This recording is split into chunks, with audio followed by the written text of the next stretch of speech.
Welcome back to another episode of Drink Tales. And today, we're doing something we haven't done in a minute. Another review. And this one's pretty interesting. Now you're the one that found this. Yep. I was not present at purchase. Mm-hmm. What we got here? It is called Cocalero. Okay. Sacred Spirit of the Andes. Of the Andes. Mm-hmm. South American in nature. Mm-hmm.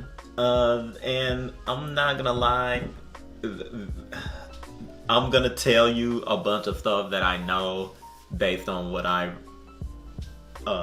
gleaned from the website and whatnot. Mm-hmm. There's a lot of information because this stuff, as well as the backstory behind it, is really interesting. Okay. I have my trusty handy dandy laptop. You can't see it, it's off screen, but it's gonna help me be able to sparse through some of that information. Okay. But telling you what I know off the bat right now. Made from 17 different botanicals, and they have a special steam-based distillation process. Steam-based? Okay. I don't know what that means. You would have to ask them. The spirit is named after the Cocaleros, which is, they're known as the Birdmen of Bolivia. And basically, they're the guys that go up into the mountains and collect these botanicals and herbs and whatnot. Oh, wow. And then they fly down the mountain on zip lines. Oh, that's pretty fucking awesome. Yeah. Like, they want you to like this stuff and the lore behind it. There's also some stuff regarding the legend of the eagle and the condor that is wrapped around the philosophy of this drink. So there you got that going for it. Okay. Go to the website because the website will endear you to this stuff. Okay. Like, you're gonna be caught up in the hype. Something we haven't talked about in a while when we've done reviews, but since you brought it up, how do you rate their website? 10 out of 10. Okay. I wish they had more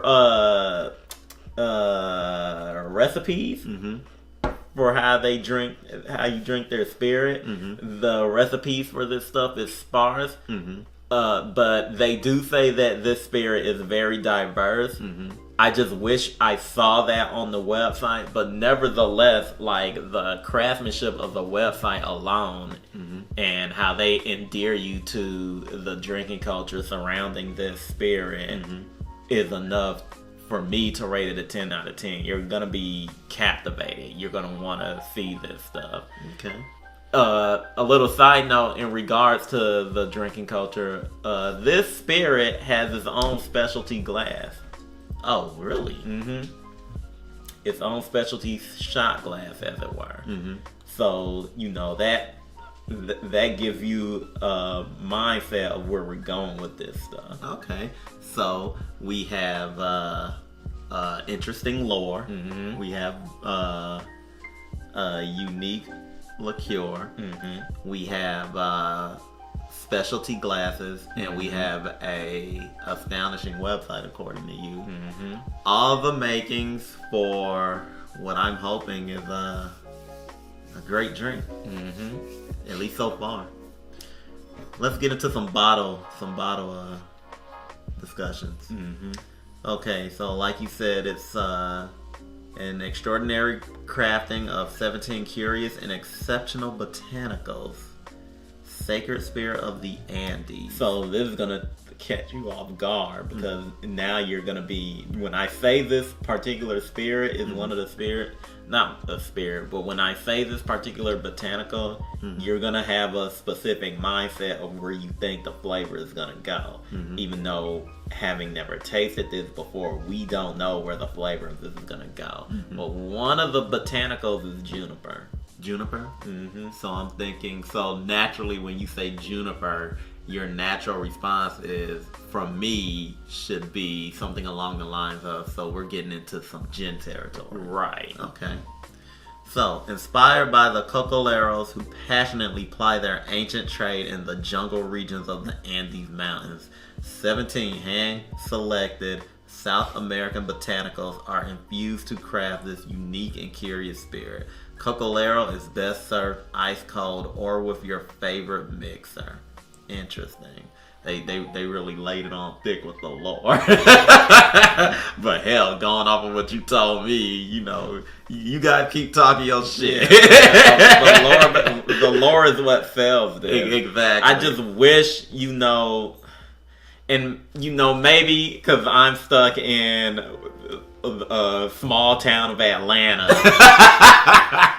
Maybe this stuff is bigger outside of that than I realized. But like, I went to a liquor store that I don't usually go to or have never been to and found this stuff. Mm-hmm. The only other place I've seen this stuff is online in ads on my Facebook feed. Okay. So, you know, like, I'm thinking, like, why aren't you bigger? Yeah. Well, do you know the 17 different ingredients? No. Okay. But you know juniper is one of them. I can pull up, like, 4 of them because they're featured on the website. So they don't tell all of them? They don't tell all of them. Let me... Give me a minute.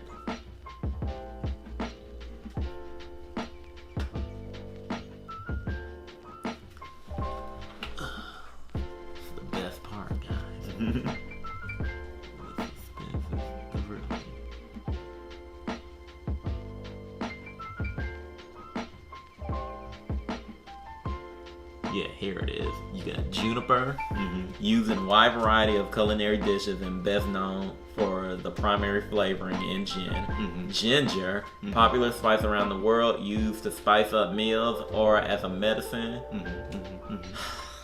I can't pronounce this, but... Guarana? Yeah, used in sweetened or carbonated soft drinks and energy drinks. An ingredient of herbal teas. And green tea.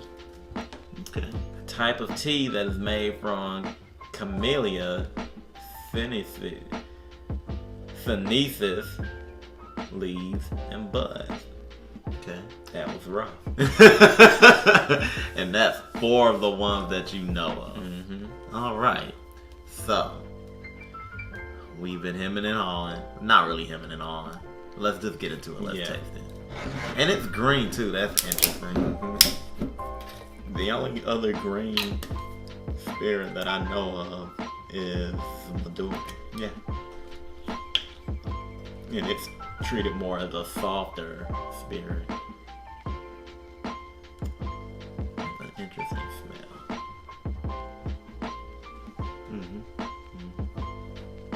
I can't put my finger on what that smell reminds me of. Now I'm scared. A bit melony. Melon-ish.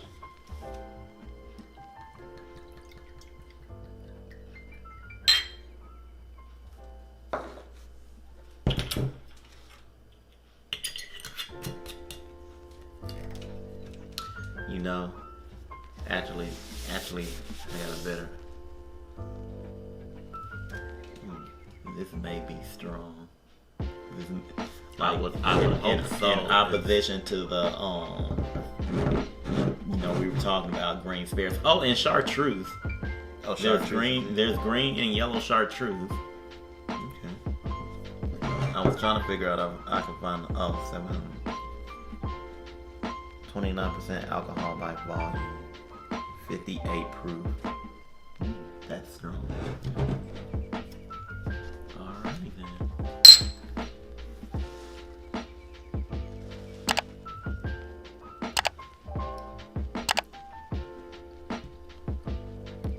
That's interesting.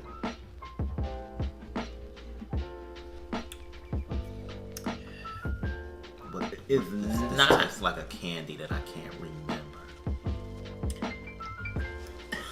This is gonna sound weird. Hear me out. It tastes like NyQuil, but they took the main thing out of it that makes it NyQuil, if you know what I mean.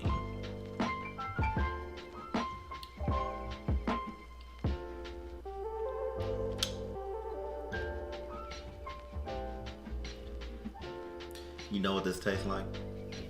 Follow me on this. This is gonna be weird. If you ever, cause I was trying to think for the longest. I'm like, what is this taste? This is a taste that I know. I just haven't had it in a long time. I think I remember what it is, cause it's not NyQuil to me. When you, I'm gonna sound weird and dumb, but that's what this channel is for. That's what this channel is for. And I'm sure a chunk of you are gonna be like, I know what he's talking about. If you ever had a blow pop, it doesn't matter the flavor, but when you first taste the blow pop, not afterwards, but that first flavor you get when you taste when you first put a blow pop in your mouth. I see where you going. I'm with you. I'm on the train. That's what this tastes like to me. Like right after you take the wrapper off.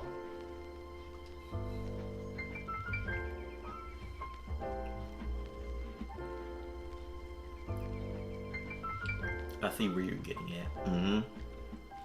And I see why they stress mixing this with a mixer or I know a couple of recipes like they have tonic with it. The strong alcohol-y flavor that's clearly from the gin, the juniper. But I will say I do like this taste. I don't usually say this often, but you know, a lot of liqueurs and stuff we get, they're like, you drink this over ice for the best taste. And sometimes I'm like, they're not wrong, but not really. You can drink this normally. I do think if you're gonna drink this without mixing it, it is better over ice. It's critical over ice. Going off the taste alone, you need ice. Not that there was anything wrong drinking it this way, but I think ice makes it a little bit more palatable. I'm gonna say this to drink in larger quantities. If I'm doing a cocktail off of this, because we're talking about that now, there needs to be something that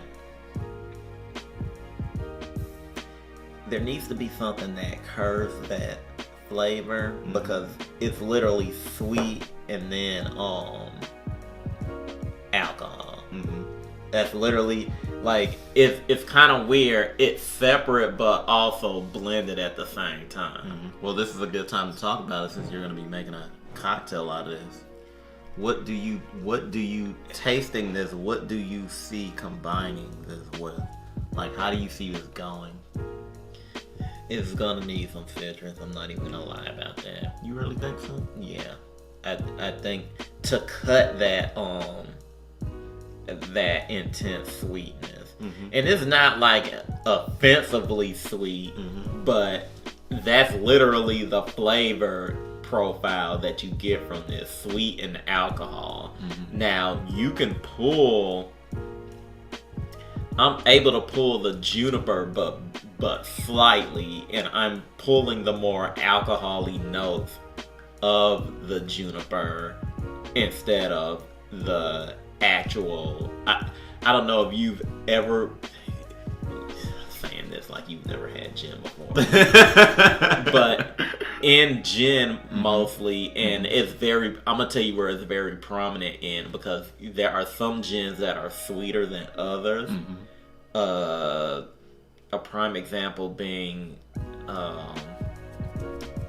Gullah Geechee and St. George's. I forget the. It was a dry gin that They have a more sweeter profile, but Tanqueray has juniper notes out the wazoo. Like it feels like it. Like it tastes like you you ate a whole bunch of juniper berries and crunched down on them. Mm-hmm. That's what drinking Tanqueray is like. You don't get that flavor from here. Mm-hmm. Your juniper notes are really subtle. And I could be saying this, and I could be saying I'm tasting juniper because I read that juniper was in this. So you were primed to. Yeah. But at the same time, that doesn't deny the fact that it's still there. And the guarana, is that how you say it? Guarana. Guarana. I believe that's that because it's using sweetened or carbonated soft drinks. I believe that's what that whole sweetness flavoring is from. Mm-hmm. Interesting. But yeah, I really dig this. I like this. And knowing how it was made, I don't know, it kind of enhanced my enjoyment. I told you. Like the lore behind this stuff is what captivates me. I kind of want to know if there's if you can go to the distillery this is made in and go on a tour. I'm kind of curious about that because that's great. That's great education, like on a tour of their plant. Cocalero people, if you're watching this, if you see this, I would like to know more about this. I'm not gonna lie to you. Yeah. Sure be awesome to get those glasses. No pressure. But that would sure be awesome. What would you rate this? I give it an 8.5. I'm going 9. Okay. I dug this. And I'm more curious. This is the perfect liqueur to use in like when people make specialty drinks like around like I don't know like convention season when it's like here's your Incredible Hulk drink or your Gamora cocktail because we're doing Guardians of the Galaxy or Star Trek or something. No one would see it coming. They'd be like, "What's this stuff? Yeah, what's in this stuff?" Like this is the perfect. And then you get to educate spirit people that. And be like, "Oh, this is blah blah blah." Mm-hmm. Like, you really need to drink it. The Lord is great. Mm-hmm.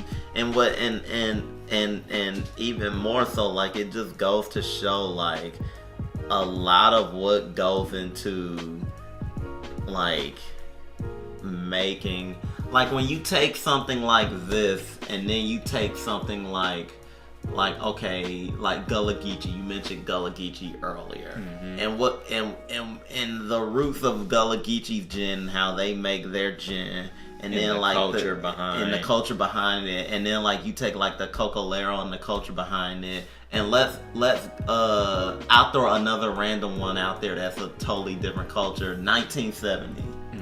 And the history behind 1970, like one of the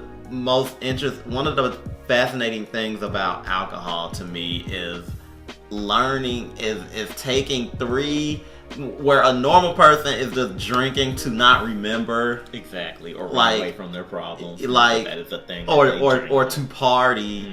Like when you look at like the histories that go behind how a lot of these are made, and Cocalero kind of reminded me of how fascinating that stuff can be. Even like when you take it to like Uncle Nearest, that's another one where like if you look at the history of it, like even modern ones today that you would think, oh, that's just regular schmegular stuff, but like what was the vodka?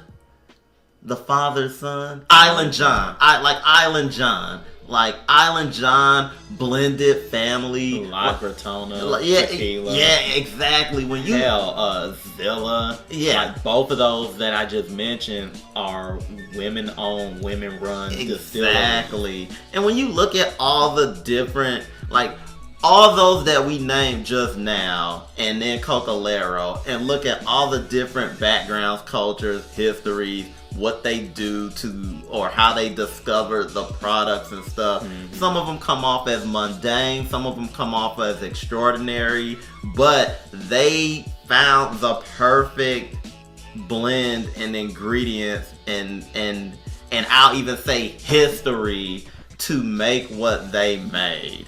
And Cocalero reminded me of that. Like that's something that like I don't think we've touched on since I don't remember, maybe Tabernero was the last one we touched on.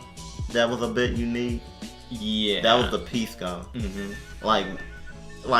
But this really reminded me, like, especially when you hear how they zip, like, that's Indiana Jones shit.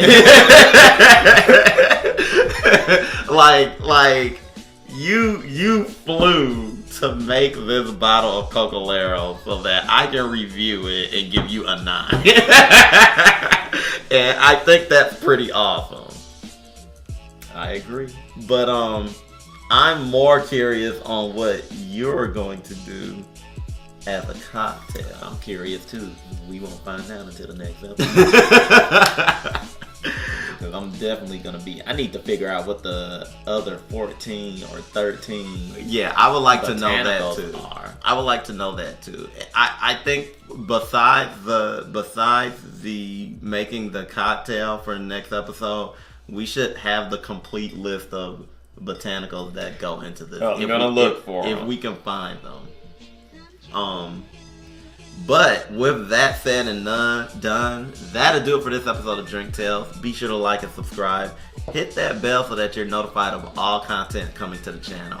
Also check us out on Instagram, Twitter, and Facebook. If you have a liquor, spirit, wine, beer, any type of recipe for a type of cocktail or a snack, dessert, a brunch item, you know, hit us up. Let us know about it. Hit us up in our DMs. That also goes for locations as well. If you know any speakeasies, distilleries, bars,